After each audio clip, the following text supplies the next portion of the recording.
All the articles you have come to love in EquiManagement Magazine are now available on the EquiManagement on Audio podcast. Each article is released as its own separate episode to make them quick and easy to listen to.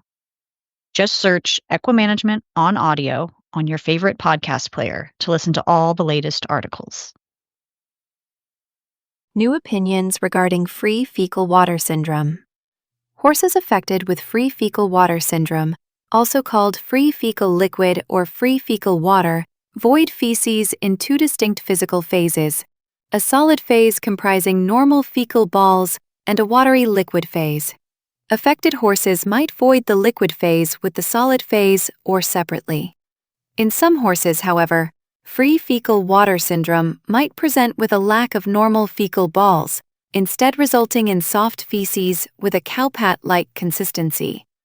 Previously, horses were considered generally to be healthy aside from the free fecal water, but opinions on this are now changing, says Dr. Joan Edwards, an herbivore gut microbiologist who previously collaborated on a free fecal water syndrome project while at Wageningen University in the Netherlands.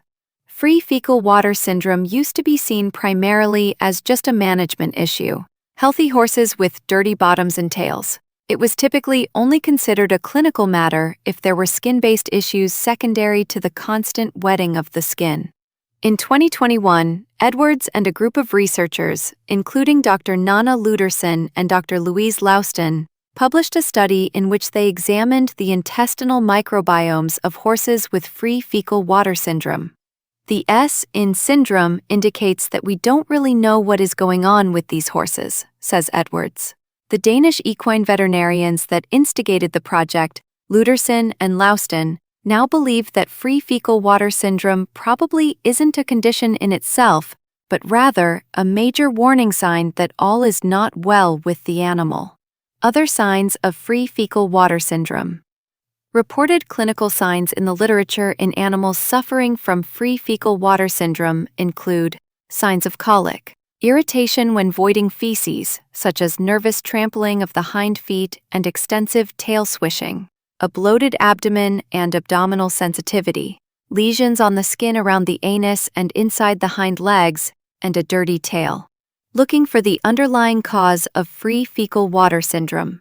Causes of free fecal water syndrome still remain largely unknown, but could be related to social stress, diet, and low-grade gut inflammation, based on the scant information available in the literature. Ludersen and Lauston agree that practitioners should thoroughly assess horses with free fecal water syndrome symptoms for issues that might have led to free fecal water syndrome. 4 underlying conditions they say they often see in their respective veterinary clinics include sand accumulation in the gut. This can occur when horses are kept in sand paddocks, particularly during the winter when pasture turnout is limited. Equine gastric ulceration. In their experience, free fecal water syndrome tends to resolve after treating the ulcers. Diet. Ludersen and Lauston emphasize the importance of always assessing diet, particularly when haylage is involved. In fact, in some European countries, the condition is commonly referred to as haylage intolerance because of the assumed association between feeding wrapped forages and free fecal water syndrome. With haylage, every bale is different, so there is a lot of variation as well as potential for hygiene issues, says Lauston. It's not a constant type of feed either, and that in itself may cause perturbations in the gastrointestinal tract. Those variations in feed might just tip the horse toward a clinical presentation, irritable bowel syndrome, and/or gut inflammation. Although IBS is a potential underlying condition, its causes can be difficult to diagnose, as is also the case in humans. If one of these 4 conditions is not causing free fecal water syndrome, Ludersen and Lauston agree something else must be going on with the animal that remains to be diagnosed. Once the common causes are ruled out, it is difficult to know what or where to start looking next, says Lauston. Could it be metabolic or endocrine issues, perhaps? There is simply not enough information available to answer that question yet. The syndrome has also been implicated in horses consuming high amounts of alfalfa, having poor dentition, being over 20 years of age, and experiencing endoparasitic infections. However, Louston says she normally sees free fecal water syndrome in well-managed horses with good teeth and regular deworming programs. Recent research on free fecal water syndrome. As we can see, there is a dearth of information regarding the clinical presentation of free fecal water syndrome and its causes. Further, data regarding prevalence and information regarding at-risk horses are lacking. Veterinary researchers from Sweden and Norway recently conducted a web-based survey of 339 horses with free fecal water syndrome to try to improve our understanding of the condition. Horse age ranged from 2.5 to 28 years, and warmbloods accounted for 53% of the cases. Geldings were more commonly affected, and chestnut, gray, and black were the most common coat colors of affected horses. In the survey, 29% of owners reported tail swishing and nervous trampling while their horses voided feces, while 35% reported their horses showed no clinical signs other than the free fecal water. Horses in the study were not underweight. Average body condition score was a 3 on a scale of 1 to 5, or had lost weight. 48% of respondents said other horses in the same barn were affected by free fecal water syndrome, while 52% said theirs was the only affected horse. The researchers assessed many feeding and management factors, including forage type, i.e., grass haylage, silage, hay, and pasture, concentrates, number of meals offered a day, and amount and type of turnout. Many horses were fed wrapped forages, a common practice in Sweden and Norway.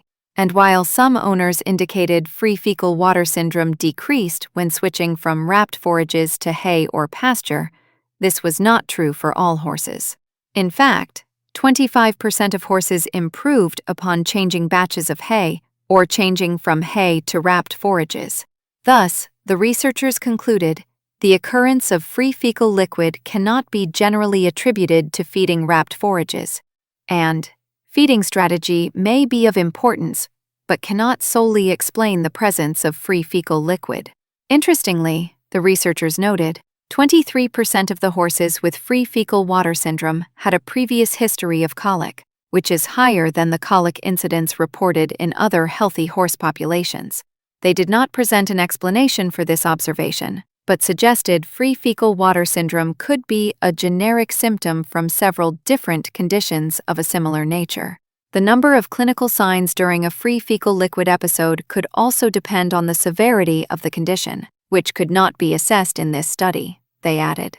Overall, the study involved a large variety of breeds, ages, disciplines, coat colors, housing systems, and feeding strategies, leading the researchers to conclude that any horse can be affected by free fecal water syndrome. The authors said additional studies are needed detailing the duration, intensity, and severity of free fecal water syndrome, as well as whether horses had a previous history of gastrointestinal disturbances. They suggested the hindgut microbiota might also play a role. The fecal microbiome and fecal microbiota transplants. In their 2021 study investigating whether the hindgut microbiota played a role in free fecal water syndrome, Louston et al. Collected fecal samples from 10 horses with a history of free fecal water syndrome lasting more than 12 months, and 10 healthy controls selected from the same locations. They analyzed samples using standard techniques of amplifying the V4 region of the bacterial 16 sRNA gene. In both the free fecal water syndrome and healthy horses, the 5 most common phyla identified were Bacteroidetes, Firmicutes, Keratimatieliota, Spirochetes, and Fibrobacteres. These are all considered common or core phyla present in the equine hindgut microbiome. The researchers detected no significant differences in the fecal bacterial communities between the healthy and free fecal water syndrome horses, in terms of alpha diversity or richness. This means the fecal microbiomes of horses with free fecal water syndrome were as diverse and possibly as functional as those of the healthy horses. Next, Louston et al. Assessed whether fecal microbiota transplantation could help improve free fecal water syndrome. The rationale was that free fecal water syndrome could still be related to gut inflammation. but that it may be difficult to see this simply by looking at just fecal samples. Edwards explains. There is no evidence to date, though, indicating a pathogen being the causative agent of free fecal water syndrome. This portion of the study involved the same 10 horses used in Part 1, plus an additional 2 horses recruited for fecal donation to create the fecal inoculum for fecal microbiota transplantation. On day -9 of the study, all free fecal water syndrome horses began a 10-day course of omeprazole to decrease stomach pH in preparation for receiving the fecal inoculum. A fresh fecal sample was also collected at the start of the study, day -9. Beginning on day -4, Lutherson's team at the Hestedoktoren Clinic performed fecal microbiota transplantation once daily for 5 days. Fresh fecal inoculums prepared each day were then transferred to the free fecal water syndrome horses via nasogastric tube. Fecal samples were collected from free fecal water syndrome horses on days 0, 7, 14, 28, 84, and 168 after completion of the fecal microbiota transplantation, and owners were contacted via telephone for follow-up on day 336. For follow-up evaluations, the researchers used a symptom severity scale ranging from 0, no free fecal water or soft stool, to 4, constant free fecal water with no episodes of normal feces. At the start of the study, all horses had a symptom severity of 3 or 4. The symptom severity scale grades were significantly lower by day 14 compared to day -9, and remained significantly lower until the final assessment on day 168. Of the available questionnaires obtained via telephone consultation with the owners, 7 of the horses had suffered a relapse of free fecal water syndrome symptoms to some extent, and 1 was euthanized due to severe colic. Despite the lack of differences in the fecal microbiota of the free fecal water and control horses, the standardized fecal microbiota transplantation protocol used in this study significantly decreased free fecal water symptom severity, says Edwards. 30% of the horses experienced complete resolution of symptoms 7 days after fecal microbiota transplantation, but the decreased symptom severity was not significant until 14 days after transplantation. However, the responses to fecal microbiota transplantation treatment varied greatly among the free fecal water horses. The fecal microbiota transplantation did not affect fecal microbiota composition or diversity in any of the free fecal water syndrome horses. One possible reason the fecal microbiota transplantation didn't change the microbiota but decreased symptom severity is that fecal transplants contain more than just microorganisms.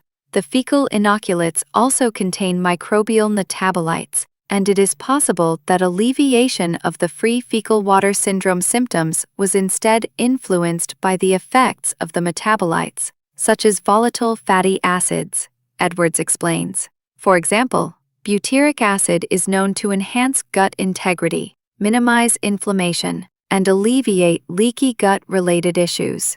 Concluding remarks. It is important to recognize that free fecal water syndrome indicates there is likely something clinically wrong with the horse, and that it might not necessarily be the underlying cause, but rather a generic symptom common to more than one condition.